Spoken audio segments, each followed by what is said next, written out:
SpaceX's latest launch in early February coincided with a solar storm, and now up to 40 of those 49 satellites will be lost. Yeah, but what exactly is a solar storm and how do they impact us? CBS 17 Storm Team meteorologist Melissa Lefevre is getting answers. When these eruptions occur, they will send a blast of plasmic gas from the sun and magnetic field. Just like we have different types of weather on Earth, there are different types of weather in space. But local radar won't help. That's where Bill Murtaugh and the Space Weather Prediction Center come in. The sun shoots a magnet out into space and sometimes right towards Earth. When it hits Earth's magnetic field, we have two magnets coming together. There's going to be reaction.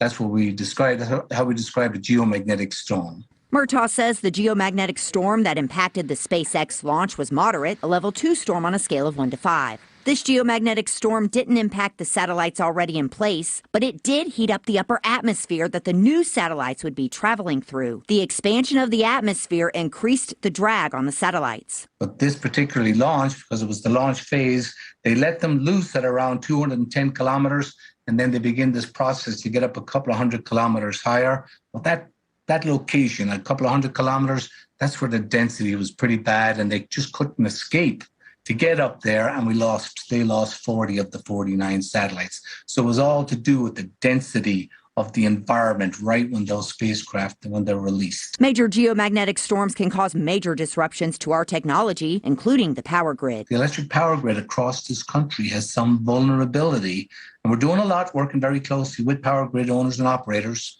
to get the procedures in place to protect those assets and keep the lights on. Just like we have historic weather events, there have been big solar events through time. We typically see 1 to 2 per 11-year solar cycle, and we're approaching our next solar maximum now, which is expected in 2025. So expect to hear more from us with the increased activity likely in the next 3, 4, 5 years.